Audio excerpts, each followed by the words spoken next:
Fala galera, meu nome é Carla e aqui hoje no Matematicar a gente vai aprender um pouquinho sobre métodos de contagem. É um assunto muito mal visto por muita gente, tido como muito complicado, muito complexo, mas hoje vamos descomplicar tudo para a gente pegar um macete e não errar mais.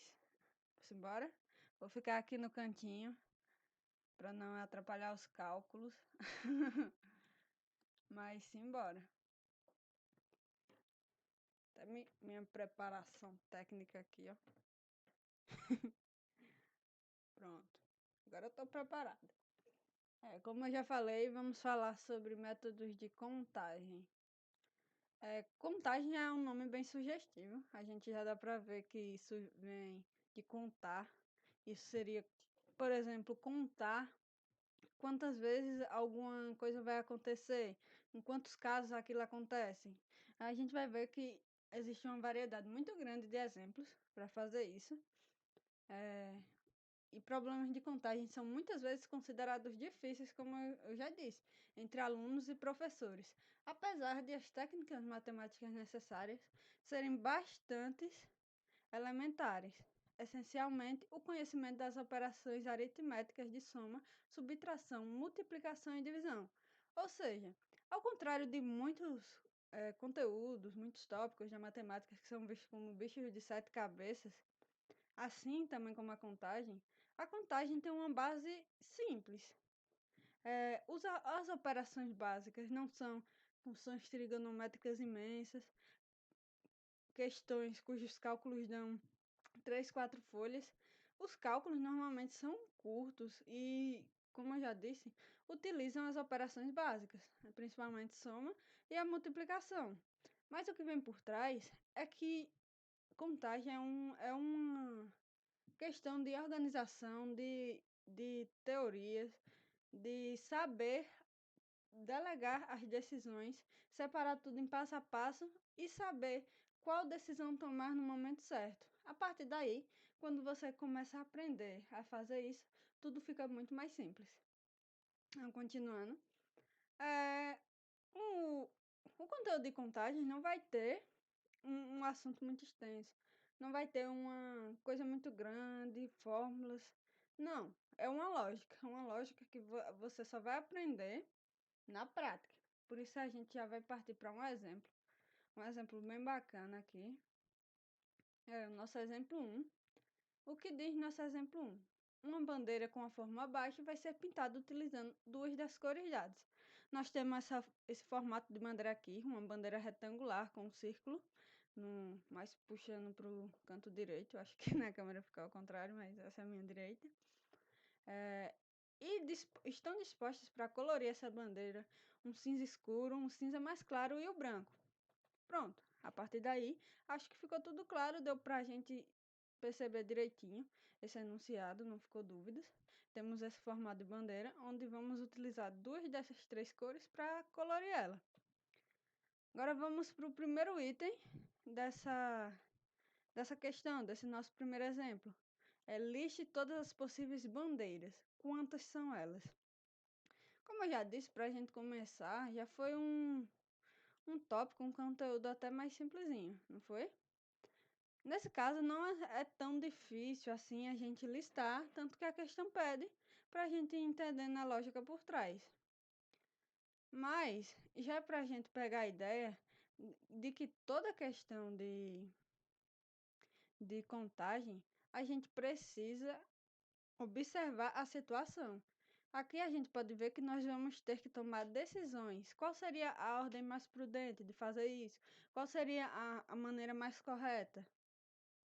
Então, voltando aqui, nós temos a nossa primeira decisão, que em muitas questões vai ser crucial para chegar no resultado correto e da maneira mais simples. Temos aqui nossa D1, nossa primeira decisão. Nesse caso, vai ser escolher qual área vamos pintar primeiro, em qual cor a gente vai escolher primeiro. Então, vamos aqui considerar, observando a bandeira aqui, vamos considerar que a melhor escolha nesse momento vai ser escolher essa cor externa, essa área externa da bandeira para escolher a cor.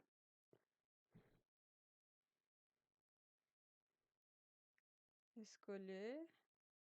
A letra aqui não se colaborou muito comigo, não.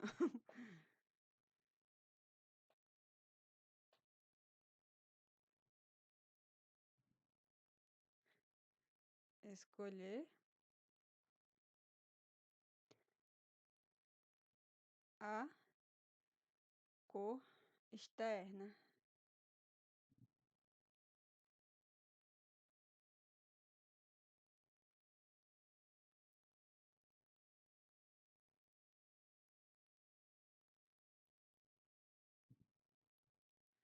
Ah, e como já disse, são 3 cores disponíveis. Aí a gente vai escolher um. Por exemplo, escolhemos a cor preta. Daí vai partir nossa segunda decisão. Nossa D2. Como foi dito, obrigatoriamente vão ter que ser usadas 2 cores distintas para colorir essa bandeira. Então, nós não podemos usar a mesma cor que foi escolhida na nossa D1. Se não, a gente não pode usar, temos 3 cores, já escolhemos uma na nossa D1, então ela meio que está excluída. E agora na nossa D2, para escolher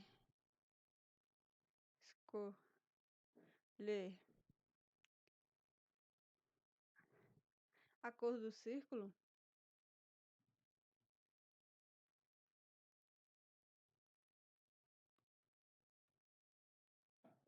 quanto serão nossas opções? Vamos observar aqui. Nós temos 3 cores. Então, por exemplo, vamos escolher a cor preta para o fundo da bandeira. Como a gente não pode repetir a cor, para o círculo a gente só vai poder utilizar ou a cor cinza ou a cor branca. Então, para o fundo preto, vamos ter 2 opções de bandeira. E se a gente escolhe esse cinza para o fundo? Então, para a cor do círculo, nós só vamos ter a cor preta e a cor branca. Novamente, 2 opções. E se a gente decidir deixar essa parte retangular branca, nós só vamos poder utilizar ou a cor preta ou a cor cinza para o círculo. Então, foi observado que nós temos 3 cores possíveis para escolher de fundo. E independentemente de qual seja essa cor, para escolher a cor do círculo, nós só vamos ter mais 2 possíveis. Aqui abaixo eu já deixei preparado para a gente acompanhar mais direitinho essa listagem. Ó, com a cor externa preta, a gente pode fazer o nosso círculo cinza e depois branco. E já definindo uma cor externa base, depois partir para o segundo passo, já é uma maneira de deixar muito mais organizado e não sair se perdendo. Fica uma coisa bem bacana. Já para a cor externa cinza, a gente tem esse centro preto e o centro branco. E com a cor externa branca, temos a opção do círculo preto e do círculo cinza.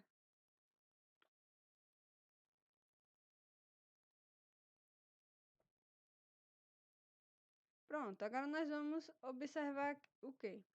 Além dele pedir para a gente listar, qual foi a outra parte que a questão pediu? Falou quantas são. Então, nós temos que vamos ter 2 casos para a cor externa preta, mais 2 casos para a cor externa cinza,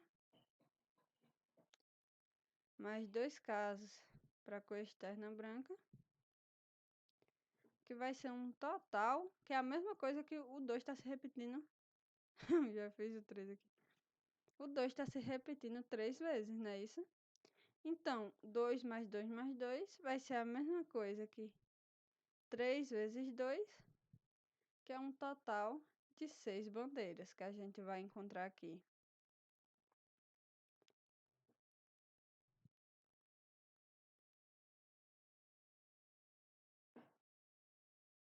Escrever direitinho. Ou observando de outra maneira, como é que vai ser isso? Para nossa decisão 1. A decisão 1, nesse caso, pode ser escolhida de 3 maneiras, de P maneiras, por exemplo. Que é a cor externa. Nós temos 3 cores, como não foi decidido nada ainda, nós vamos ter 3 opções de cores para escolher. Já no nosso caso de escolher a cor do círculo, nós não vamos poder escolher a cor que foi escolhida primeiramente. Então, 3 menos 1, vamos ter 2 escolhas. Fazemos o produto disso aqui, que seria o produto da decisão 1 e a decisão 2. Isso vai ser igual a 6, como já foi dito. Ou seja, a gente já encontrou aqui a quantidade de bandeiras possíveis, sem precisar listar elas. Só que não foi do nada, não foi meio que intuitivo isso. Esse processo que eu acabei de explicar, ele é chamado de... Esse procedimento, no caso, é ilustrar o princípio multiplicativo, ou princípio fundamental da contagem. Multiplicativo por quê? Porque nós observamos a quantidade, as opções de cada decisão, no caso a nossa decisão 1, que seria escolher a cor do fundo, e a decisão 2, escolher a cor do círculo, e multiplicamos um pelo outro, justamente por isso multiplicativo ou princípio fundamental da contagem, porque praticamente todo problema de contagem a gente vai poder resolver dessa maneira. Subir mais um pouquinho aqui.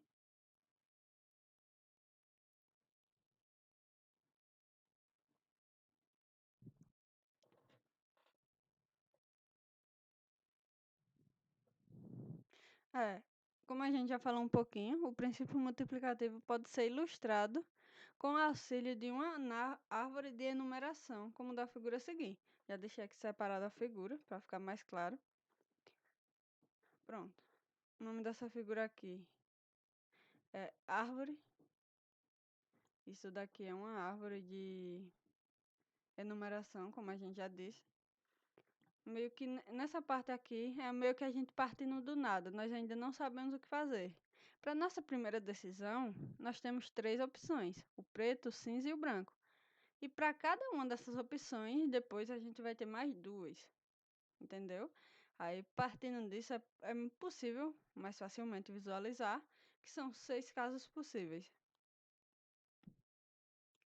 Agora vamos para o item B desse exemplo 1. Quantas são as possíveis bandeiras no caso em que 4 cores estão disponíveis? A gente vai seguir a lógica da mesma maneira. Nós vamos ter que tomar primeiramente uma decisão 1 e depois uma decisão 2. Só que agora os números mudaram um pouquinho. 1 e a decisão 2.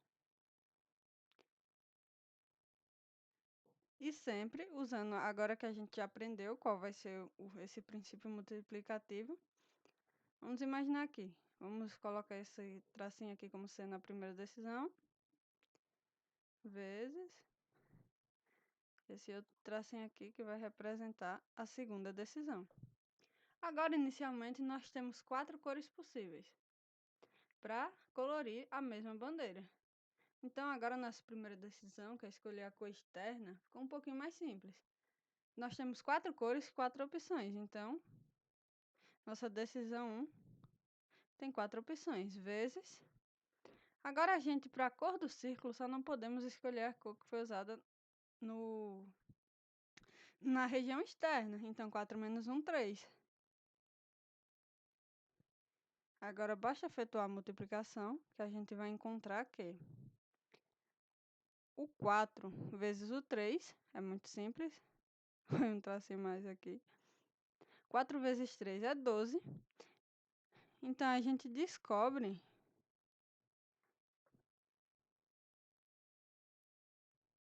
que, caso tivessem 4 cores disponíveis, ao invés de 6 bandeiras, de 6 bandeiras possíveis que a gente poderia formar, nós vamos encontrar agora que com 4 cores vai ser possível formar 12 bandeiras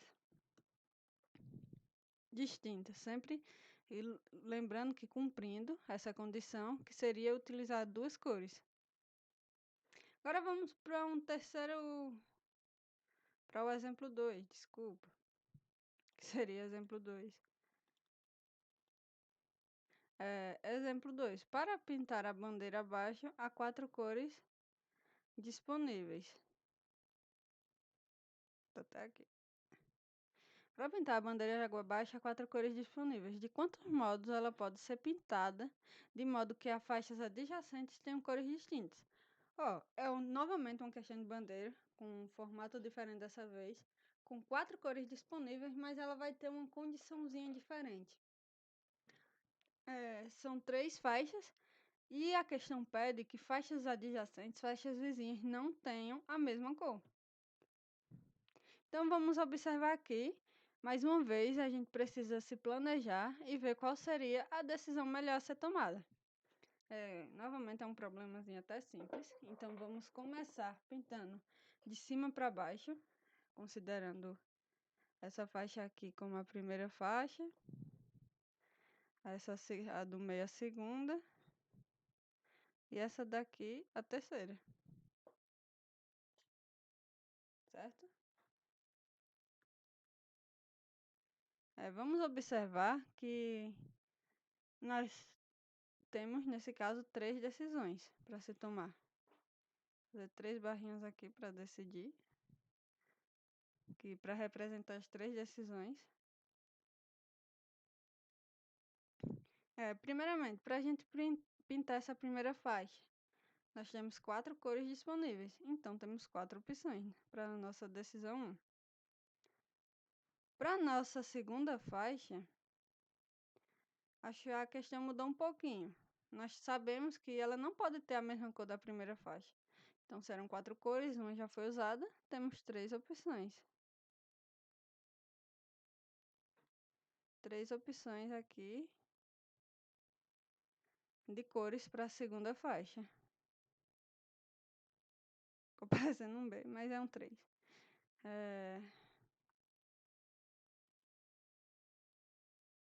Deixa eu desabilitar aqui.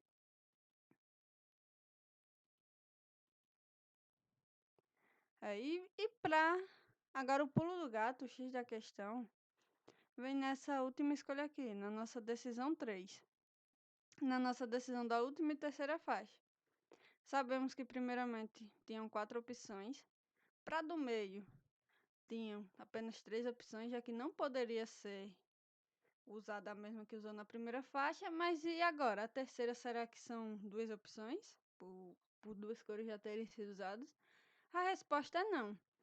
A única condição necessária é que faixas vizinhas não tenham a mesma cor. Ou seja, a terceira só não pode ter a mesma cor que a segunda faixa, mas ela pode ter muito bem a cor que a primeira faixa. Então temos 3 possibilidades para essa terceira faixa. Agora basta realizar a multiplicação. 4 vezes 3 é 12. 12 vezes 3, 36. Então observamos que para esse caso temos 36 bandeiras disponíveis. Acho que ficou bem bacana, bem clarinho de entender. Agora vamos sair desses exemplos de bandeiras, de cores, vamos ir para um exemplo numérico. Nosso exemplo 3, eu errei a numeração de novo. O que diz nosso exemplo? Ele pergunta o seguinte: quantos são os números de 3 algarismos distintos? É isso. Quantos são os números de 3 algarismos distintos? A gente sabe que algarismos são os símbolos utilizados no nosso sistema, no nosso caso, o sistema decimal. Ele possui 10 algarismos para representar qualquer número existente. Qualquer número que a gente possa escrever, ele vai ser utilizado dos 10 símbolos do nosso sistema, que vai ser do 0, o 2, o 3, o 4, o 5, o 6, o 7, o 8 e por fim o 9. Todo número vai ser formado por esses 3 algarismos. Esses 10 algarismos, desculpa.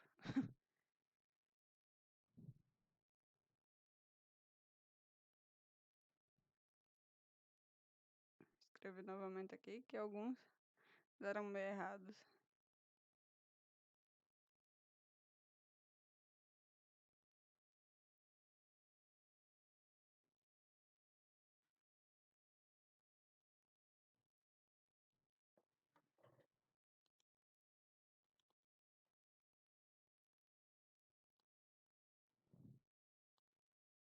Pronto, continuando.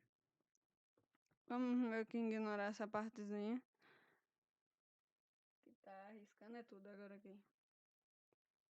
Bom, sabemos que vão ser utilizados um número, os algarismos de 0 a 9. São os 10 algarismos, 10 símbolos que representam o nosso sistema decimal e todo número. A partir deles vão ser formados a partir desses 10 símbolos, desses 10 algarismos. A questão que é o seguinte. A questão quer que a gente descubra quantos são números de 3 algarismos distintos, ou seja, aquele número que tem unidade, dezena e centena. E tem essa questão de terem obrigatoriamente que ser algarismos distintos, ou seja, ele não quer um 111, um 222 ou um 122. Ele quer que cada um desses, a unidade seja diferente da dezena e a dezena diferente da centena. Agora, vamos começar pelaquela que poderia parecer a decisão mais difícil, onde tem uma restrição nessa questão. Vamos começar escolhendo o nosso primeiro algarismo da esquerda para a direita, ou seja, o algarismo da centena. Aí a gente pensa assim, é a nossa primeira escolha, não tem aparentemente nenhuma restrição, são 10 símbolos, então vamos ter 10 possibilidades. Mas aí que a gente se engana, porque o que ocorre? A gente não pode usar o zero como na posição das centenas, porque ao usar o zero se tornaria um número de 2 algarismos, e a própria questão já diz que quer de 3. Então vamos fazer o seguinte, excluímos o zero, então vão sobrar 9 símbolos, então vamos ter 9 vezes. Agora vamos para a nossa segunda escolha. Nossa segunda escolha, a gente só não vai poder usar o número que foi escolhido, o algarismo que foi escolhido na casa das centenas, mas dessa vez o zero é incluído. Então, nós vamos ter 9 opções novamente. E agora, para o nosso último algarismo a ser escolhido, o nosso algarismo das unidades, nós não podemos escolher nem o que foi escolhido primeiro nem em segundo lugar. Então, vamos ter 8 opções. Basta realizar essa operação aqui. Vamos ter 9 vezes 9, 81. 81 vezes 8, vamos ter 300, 600, desculpa, e 48, não é isso?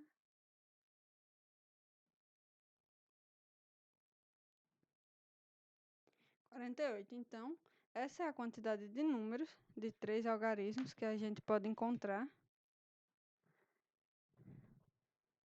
Isso. Agora vamos para o nosso último exemplo, nossa saideira daqui. Vamos para o nosso exemplo 4.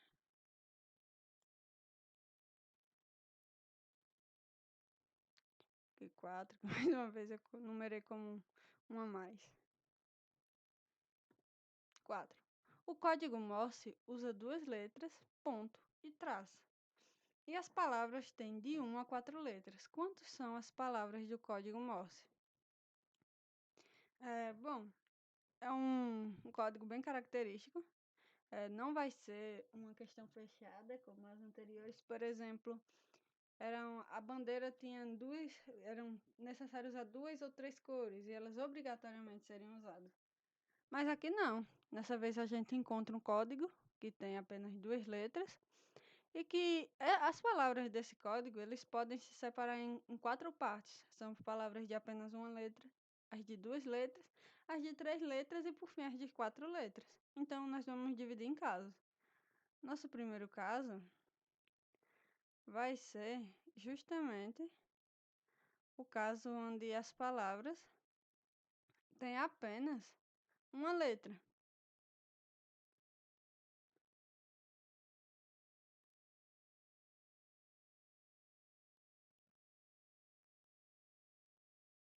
São palavras com uma letra. Como a própria questão nos diz que são apenas uma letra, então como temos duas letras, vamos ter 1 vezes 2, que vai ser igual a 2. Então concluímos que existem apenas duas palavras com apenas uma letra.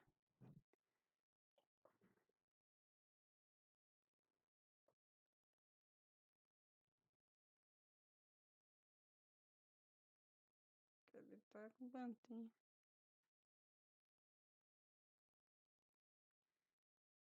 Pronto. Igual 2. Então encontramos que nesse primeiro caso são apenas duas palavras, desculpa, existentes com apenas uma letra. Já o nosso segundo caso,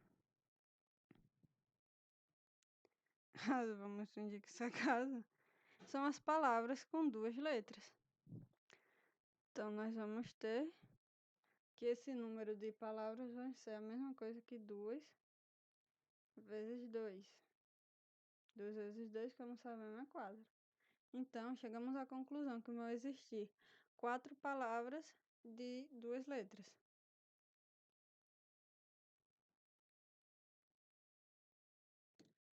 E vou ver se vai.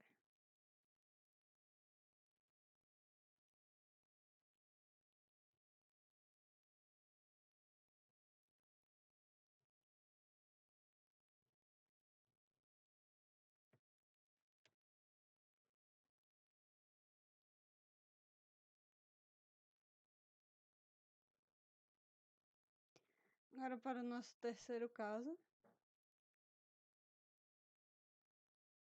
onde são palavras de 3 letras. Então, vamos ter 2 vezes 2 vezes 2.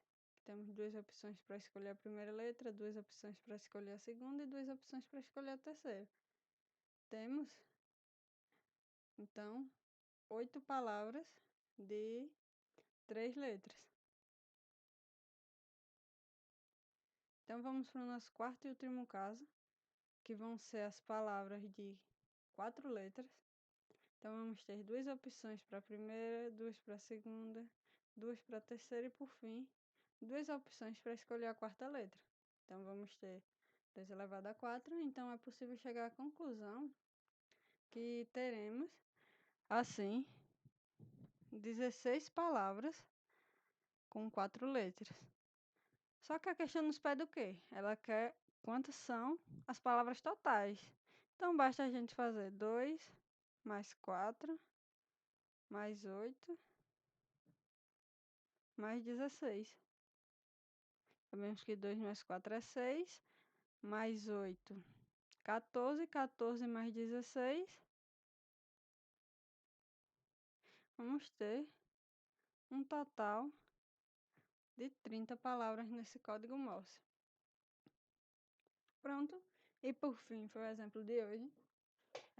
Se ficou alguma dúvida, quem já tem meu WhatsApp pode me chamar no WhatsApp, conversar comigo pessoalmente. Quem não, pode deixar nos comentários. Eu vou estar tentando ficar atenta sempre a isso.